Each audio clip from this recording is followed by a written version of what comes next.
Hello friends, मैं शालिनी स्वागत करती हूँ आपका लर्नर्स एकेडमी में। आज के इस वीडियो ट्यूटोरियल में हम सीखने जा रहे हैं किसी भी वर्कबुक में पड़े हुए डेटा को आप अपनी करंट एक्सेल की शीट में कैसे इंपोर्ट करेंगे। अगर आपका डेटा किसी दूसरी वर्कबुक में पड़ा हुआ है और वो वर्कबुक किसी एक पर्टिकुलर लोकेशन पे पड़ी है और उसमें कुछ ऐसा डेटा है जो आपको करंट शीट में रिक्वायर्ड है, तो वो डेटा आप अपनी करंट शीट में कैसे लेके आएंगे। और इसी के साथ ये जो डेटा हम लेके आएंगे ये डायनेमिक होना चाहिए नेचर में। डायनेमिक से मेरा मतलब है कि अगर मैं वर्कबुक में अपने डेटा में चेंजेस करूँगी तो वो चेंजेस मेरे इस करंट शीट के डेटा में भी रिफ्लेक्ट बैक हो। तो इस ट्यूटोरियल में स्टेप बाय स्टेप मैं आपको बताने जा रही हूँ कैसे हम इस प्रोसेस को कंप्लीट करेंगे। तो आप एंड तक मेरे साथ जुड़े रहिए। चैनल पर नए हैं तो चैनल को सब्सक्राइब कर लीजिए और बेल आइकन को प्रेस करना मत भूलिए ताकि आगे आने वाले ऐसे यूज़फुल वीडियोस आप मिस ना कर सकें। तो चलिए इस ट्यूटोरियल को स्टार्ट करते हैं।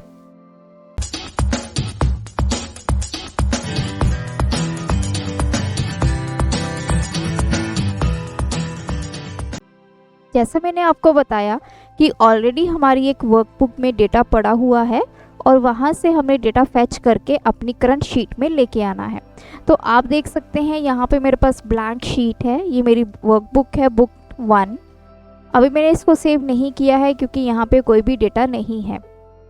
ऑलरेडी मैंने एक वर्कबुक क्रिएट की हुई है स्टूडेंट डेटा नाम से, जो कि मेरे डेस्कटॉप पे पड़ी हुई है। वहाँ से डेटा मुझे यहाँ लेके आना है। तो इस प्रोसेस को करने के लिए मैं यहाँ पे जो टेक्निक यूज़ करने वाली हूँ वो है पावर क्वेरी। पावर क्वेरी की हेल्प से आप कहीं से भी डेटा को इंपोर्ट करवा सकते हैं। पावर क्वेरी यूज़ करने के लिए हम डेटा टैब में जाएंगे। आप देख सकते हैं यहाँ पे गेट एंड ट्रांसफॉर्म डेटा का आपको ग्रुप मिल जाएगा। गेट डेटा पे मैं क्लिक करूँगी फ्रॉम फाइल और यहाँ पे आप देख सकते हैं फर्स्ट ऑप्शन है फ्रॉम एक्सेल वर्कबुक। तो किसी भी एक्सेल की वर्कबुक में जो डेटा पड़ा हुआ है हम उसको इंपोर्ट करवा सकते हैं। मैं इस ऑप्शन पे क्लिक करूँगी। फिर ये आपसे पूछेगा कि आपका डेटा कहाँ पड़ा हुआ है। एक डायलॉग बॉक्स ओपन होगा। तो ये देखिए इंपोर्ट डेटा का डायलॉग बॉक्स जो है वो ओपन हो चुका है। तो अब मुझे बताना है कि मेरा डेटा कहाँ पड़ा हुआ है। जैसे मैंने बताया था कि मेरा डेटा डेस्कटॉप में, ये देखिए एक्सेल नाम का फोल्डर है, इसको मैं ओपन करूँगी। तो ये मेरी वर्कबुक है जिसमें मेरा डेटा पड़ा हुआ है। तो यहाँ पे मैं क्लिक करूँगी और इसको करूँगी इंपोर्ट। तो इस वर्कबुक में जितनी भी ऑब्जेक्ट्स क्रिएट किए होंगे, चाहे वो कोई शीट हो चाहे वो कोई टेबल हो, वो सारे के सारे आपको यहाँ पे नेविगेटर पेन में दिखाई देंगे। तो आप देख सकते हैं ये मेरी वर्कबुक आ गई है और ये सारे ऑब्जेक्ट्स हैं जो उस शीट में क्रिएट हुए हैं। तो मुझे डेटा कहाँ से चाहिए, देखिए मेरा जो डेटा है वो इस पर्टिकुलर शीट में पड़ा है, शीट नंबर 1। इस पर मैं क्लिक करूँगी तो यहाँ पे मेरे डेटा का प्रीव्यू जो है वो आ जाएगा। तो आप देख सकते हैं यहाँ पे मेरा जो डेटा है वो आ गया है। अगर आपने एज सच डेटा अपनी एक्सेल की शीट में लेके आना है तो आप लोड बटन पे क्लिक करेंगे। लेकिन अगर आप चाहते हैं कि आपने डेटा में कुछ चेंजेस करने हैं तो आप ट्रांसफॉर्म डेटा पे क्लिक करेंगे। तो मुझे यहाँ पे थोड़े से चेंजेस करने हैं। आप देख सकते हैं ये ऊपर वाली जो रो है ये नल है, मुझे इसको हटाना है। ये पूरी ब्लैंक है और यहाँ पे मैंने स्टूडेंट डेटा लिखा था, वो स्टूडेंट डेटा आप देख सकते हैं ऊपर हेडर बन चुका है। तो ये थोड़े से चेंजेस जो हैं वो मुझे करने हैं, इसलिए मैं ट्रांसफॉर्म डेटा पे क्लिक करूँगी। डेटा ट्रांसफॉर्म होने के लिए आ चुका है। ये देखिए आपका पावर क्वेरी एडिटर में डेटा पहुँच गया है। तो ये मेरा डेटा है बेसिकली। तो आप देख सकते हैं इसकी जो फर्स्ट रो है ये क्या है, नल। तो इसको मुझे रिमूव करना है। तो यहाँ पे आप देख सकते हैं रिमूव रोज ये ऑप्शन है। तो मुझे कौन सी रो रिमूव करनी है, मुझे टॉप रो रिमूव करनी है। तो मैं रिमूव टॉप रोज पे क्लिक करूँगी और डायलॉग बॉक्स ओपन होगा जिसमें आपसे पूछा जाएगा कि आपने कितने नंबर ऑफ रोज को रिमूव करना है। तो मुझे सिर्फ एक ही रो को रिमूव करना है क्योंकि सिर्फ एक रो है जिसमें मेरा नल लिखा हुआ आ रहा है और इसको करूँगी मैं ओके। तो देखिए वो रो जो है वो रिमूव हो गई है। अब आप देख सकते हैं फर्स्ट रो में मेरा S name, student name, class, section, roll number और फ़ोन नंबर डिस्प्ले हो रहा है। अब मैं चाहती हूँ कि ये सारी चीज़ें मेरे हेडर बन जाए कॉलम के। तो इसको हेडर बनाने के लिए आप देखिए यहाँ पे ट्रांसफॉर्म ग्रुप है और उसमें एक ऑप्शन है use first row as headers. तो इस पर मैं क्लिक करूँगी तो देख सकते हैं जो मेरी फर्स्ट रो थी वो मेरे क्या बन चुके हैं अब टेबल के हेडर्स। तो S name, class, section, roll number and phone number मेरे यहाँ पे आ चुके हैं। नेक्स्ट जो मैं चीज़ चेक करने जा रही हूँ वो है डेटा टाइप। तो देखिए पर्टिकुलर जो भी मेरे कॉलम्स हैं उनके आगे ये डेटा टाइप लिखी हुई है। जैसे ये एस नेम पे अगर मैं क्लिक करूँगी तो आप देख सकते हैं इसकी डेटा टाइप है टेक्स्ट। क्लास है, यहाँ पे न्यूमेरिक वैल्यू लिखी है तो इसलिए ये जो इसकी डेटा टाइप है आप देखिए यहाँ पे होल नंबर है।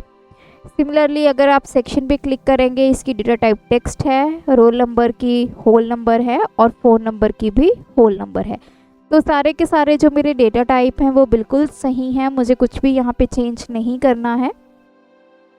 आप यहाँ पे देख सकते हैं ये जो क्वेरी सेटिंग्स का साइड पे डायलॉग बॉक्स ओपन हुआ है, इसमें आपको अप्लाइड स्टेप्स दिखाई देंगे। ये सारे वो स्टेप्स हैं जो पावर क्वेरी ने आपके लिए करके दिए हैं। तो यहाँ पे देखिए फर्स्ट स्टेप उन्होंने क्या किया, अगर मैं सोर्स पे क्लिक करूँगी तो ये देख सकते हैं जो मेरा सोर्स डेटा है, कहाँ से मेरा डेटा आया है। तो ये देखिए ऊपर लिंक भी है सी ड्राइव में, कहाँ पे जाकर मेरा डेटा पड़ा हुआ था, कहाँ से डेटा आया है, तो वो दिखा रहा है। उसके बाद है नेविगेशन, आपका सारा डेटा यहाँ पे आ चुका है। ये देखिए ये जो स्टूडेंट डेटा है मैंने आपको बताया था कि मैंने इसको नाम दिया था, वो यहाँ पे लिखा आ रहा है। और नीचे वाली रो मेरी एम्प्टी थी, वो ये देखिए नल से इसको डिफ़ाइन किया है। तो जैसा मेरा डेटा सोर्स डेटा में था उसको नेविगेट करके यहाँ पे लाया गया है। थर्ड है प्रोमोटेड हेडर्स, जो मेरा स्टूडेंट डेटा था उसको हेडर बना दिया गया है नेक्स्ट स्टेप में। नेक्स्ट है चेंज्ड टाइप, जैसे जैसे एक्सेल को लगता था उसके अकॉर्डिंग उसके जो डेटा टाइप्स हैं वो चेंज कर दिए गए हैं। उसके बाद ये 4 स्टेप्स ऑटोमेटिक हो चुके थे। उसके बाद मैंने टॉप रो को रिमूव किया था जहाँ पे ये नल लिखा हुआ है, तो मैं इस पर क्लिक करके दिखाती हूँ। तो ये देखिए रिमूव टॉप रो जो है वो रिमूव हो चुकी है। अगर इसमें से कोई भी ऑपरेशन आप हटाना चाहते हैं तो ये आगे आप देख सकते हैं क्रॉस लगा हुआ है, इस पे आप इसको हटा भी सकते हैं, तो वो चीज़ आपकी अंडू हो जाएगी। नेक्स्ट है प्रोमोटेड हेडर्स, जो मेरे यहाँ पे एस नेम क्लास लिखा हुआ था वो हेडर बन चुका है। And last is changed type 1, header बनाने के साथ अगर इन केस कोई डेटा टाइप चेंज हुई है तो यहाँ पे ऑटोमेटिक वो चेंज हो गई है। अगर आप कोई डेटा टाइप चेंज करेंगे वो नेक्स्ट स्टेप में ऐड हो जाएगा। तो ये सारे वो स्टेप्स हैं जो आपके डेटा के ऊपर पावर क्वेरी ने आपको करके दिए हैं। अब मेरा सारा प्रोसेस कंप्लीट हो चुका है, तो अब यहाँ पे क्लोज़ एंड लोड की ऑप्शन है, तो मैं यहाँ पे क्लोज़ एंड लोड की ऑप्शन सिलेक्ट करूँगी। तो यहाँ पे कुछ टाइम लगेगा, देखिए आपके जो डेटा है वो यहाँ पे आ चुका है। तो आप देख सकते हैं एक शीट क्रिएट हुई है और आपका डेटा यहाँ पे आपको मिल चुका है। तो सबसे अच्छी बात इस डेटा की यही है कि अगर मैं अपने वर्कबुक में कोई भी डेटा चेंज करूँगी तो मुझे यहाँ पर जाके चेंजेस करने की ज़रूरत नहीं है। मुझे इस डेटा पे कहीं भी क्लिक करना है, राइट क्लिक करना है और रिफ़्रेश कर देना है। तो जो चेंजेस आपके वर्कबुक में किए होंगे वो सारे के सारे चेंजेस आपके यहाँ भी ऑटोमेटिक हो जाएंगे। आपको बार बार चेंजेस करने की ज़रूरत नहीं है। इन केस लेटर ऑन वहाँ पे कोई डेटा आप एडिट करते हैं, कोई नई रोज़ ऐड करते हैं टेबल में, कुछ डिलीट करते हैं, तो सिर्फ यहाँ पे आपको रिफ़्रेश करना होगा और सारे के सारे चेंजेस जो हैं आपकी इस शीट में भी ऑटोमेटिकली हो जाएंगे। तो ये सिंपल स्टेप्स को फॉलो करते हुए आप भी किसी वर्कबुक में पड़े हुए डेटा को ईज़िली अपनी शीट में ला सकते हैं और उसके ऊपर ऑपरेशंस कर सकते हैं। तो अगर आपको ये ट्यूटोरियल अच्छा लगा, हमारे चैनल को सब्सक्राइब कीजिए, वीडियोस को लाइक कीजिए, शेयर कीजिए और मुझे कमेंट करके ज़रूर बताइए आपको ये वीडियो कैसी लगी। आज की वीडियो देखने के लिए आपका धन्यवाद। Keep supporting us.